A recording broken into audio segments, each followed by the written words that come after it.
Saudara, sebuah situs jasa pernikahan ini viral di media sosial karena memuat ajakan kaum muda dengan usia 12 tahun untuk menikah. Bahkan dalam situs yang sama juga menawarkan jasa mengurus pernikahan, siri dan juga poligami.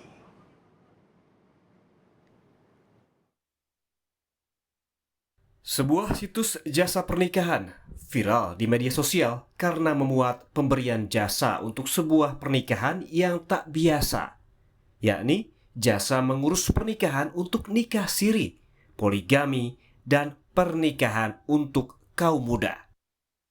Bila dilihat lebih dalam, di laman situsnya Pernikahan untuk Kaum Muda tertulis sebuah kalimat, Anda harus menikah pada usia 12 tahun hingga 21 tahun dan tidak lebih. Hal inilah yang menjadi perhatian karena memuat ajakan pernikahan usia dini dan membuat Komisi Perlindungan Anak Indonesia melaporkan situs ini ke kepolisian. Kementerian Pemberdayaan Perempuan dan Perlindungan Anak menyebut, situs jasa mengurus pernikahan anak ini telah menimbulkan keresahan di masyarakat dan bisa memengaruhi anak muda untuk menikah di usia anak. Kementerian Pemberdayaan Perempuan dan Perlindungan Anak sejak tahun 2019 telah membuat gerakan bersama pencegahan perkawinan anak. Tujuannya demi kepentingan terbaik bagi anak. Padahal dalam Undang-Undang Nomor 1 Tahun 1974 tentang perkawinan yang kemudian diubah menjadi Undang-Undang Nomor 16 Tahun 2019 tertuang bahwa syarat menikah bagi perempuan minimal usia 19 tahun disamakan dengan batas minimal usia pernikahan bagi pria. Tim Liputan, Kompas TV. Selanjutnya, saudara, kita sudah terhubung dengan Ibu Ai Mariati Soliha, Komisioner KPAI. Selamat siang, Ibu. Ibu, di sini ada Selamat Reza di siang. program Sapa Indonesia Siang. Bu Ai, ini kan ada temuan apa saja memang yang sudah ditemukan oleh pihak KPAI terkait dengan viralnya Aisyah Wedding ini, Bu Ai? Ini sangat memprihatinkan. Dalam 2 hari ini kita banyak sekali menerima laporan dari masyarakat. Dan saya kira ini hal yang sangat krusial ya, karena di tengah gencarnya gerakan baik pemerintah, sosial di masyarakat untuk menekan perkawinan anak, ini malah memberikan peluang, memberikan iklan, bahkan saya kira udah ajakan ya, dan rekrutmen di dalamnya untuk perkawinan anak 12 tahun sampai 21 tahun, itu bahasa di dalam laman tersebut. Tentu Betul. saja KPAI memiliki tugas dan fungsi dalam Undang-Undang 35 2014 dalam praktik pengawasannya, yaitu melaporkan kepada yang berwajib ketika melihat situasi ini sudah ada di masyarakat, dan kami melakukan hal itu melalui pimpinan kami masuk ke Mabes Polri. Nah, hari ini tentu saja ini kami monitor karena terus berkembang informasi dari masyarakat, dan tentu kami juga mengapresiasi peran-peran pemerintah, dalam hal ini KPPA sudah melakukan upaya himbauan ya, baik juga mengeluarkan siaran pers terkait yang sangat meresahkan di masyarakat ini. Ya, Bu Ai, tadi Bu Ai mengatakan bahwa laporan selama 2 hari ini juga sudah dilayangkan dan diajukan ke pihak kepolisian. Follow up-nya seperti apa, Bu Ai? Iya, tentu saja ini karena berbasis cyber, kita juga harus menunggu sedemikian detail ya. Apalagi ini kelihatannya ada modus baru dalam rekayasa perkawinan anak. Kenapa saya katakan demikian? Karena dalam rangka melalui online ini kan tentu saja ada tangan-tangan lain, ada upaya lain gitu. Ya. Tidak seperti apa yang dilakukan selama ini secara konvensional. Ada yang menikahkan, ada orang tua, atau mungkin langsung dengan anaknya. Tetapi ini ada medium lain, sehingga kami juga menghormati langkah-langkah kepolisian yang sudah bergerak untuk menyelidiki ini proses seperti apa. Dan kami tentu saja, tentu dengan berbagai pihak berkoordinasi. Kami langsung misalnya berkoordinasi dengan Bareskrim jika ini terindikasi ada upaya-upaya kejahatan lainnya. Karena jujur saja ini harus kita waspadai sebagai modus baru dalam kerangka perkawinan anak, bahkan kejahatan lainnya kami melihat seperti itu, Mas.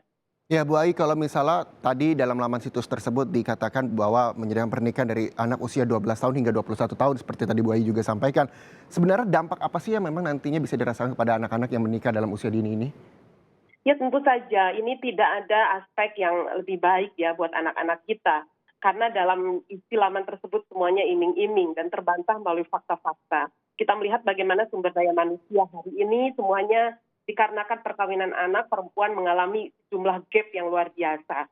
Yaitu misalnya kita lihat dari aspek pendidikan, ya, dari aspek kesehatan, dari aspek sosial budaya, bahkan dari aspek kesejahteraan secara umum, bagaimana anak-anak korban perkawinan anak itu mengalami situasi yang buruk. Belum lagi dalam aspek misalnya anak memiliki anak, itu tentu saja di dalam situasi anak yang membesarkan seorang anak, secara fisik, secara psikis, secara emosi, itu tentu tidak mendukung. Nah, kami melihat salah satu hal yang hari ini digencarkan oleh pemerintah, bagaimana upaya gap ini bisa ditekan. Artinya dari segi pendidikan, dari segi kesehatan, dari segi sumber daya, laki-laki dan perempuan memiliki kesempatan yang sama, memiliki eksplorasi yang sama dalam menjadi warga bangsa yang merdeka, yang bisa menentukan masa depannya. Nah, ini tentu tidak boleh ada sekat-sekat ya, bahwa aspek budaya misalnya, bahwa aspek penafsiran agama selalu meletakkan bahwa perempuan itu lebih baik menikah misalnya. Lebih baik mengakhiri situasi ekonomi buruk itu dengan menikah misalnya.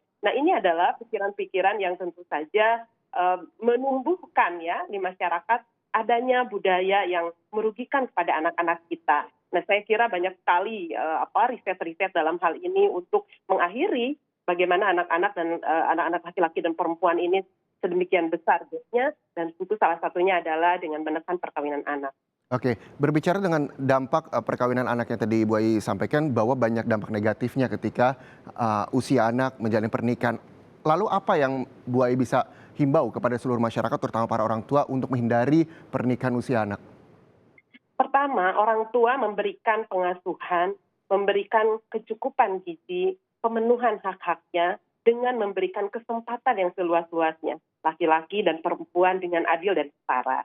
Saya kira itu menjadi sebuah pintu bagaimana anak-anak kita bisa mengenyam pendidikan dengan baik, bisa memiliki edukasi dengan baik, itu menutup akses-akses kejahatan, akses situasi yang memungkinkan anak-anak ini masuk dalam situasi yang merugikan. Ya, karena ternyata kita bisa konfirmasi misalnya prostitusi pada anak, kemudian misalnya bekerja ke luar negeri tanpa situasi aman, itu terlahir dari situasi keluarga yang tidak baik. Nah, oleh sebab itu saya menghimbau sekali lagi bahwa keluarga menjadi gerbang utama dalam menjaga melindungi anak-anak. Dan apalagi ada iklan-iklan seperti ini tentu saja saya menghimbau kepada keluarga untuk tidak tergiur.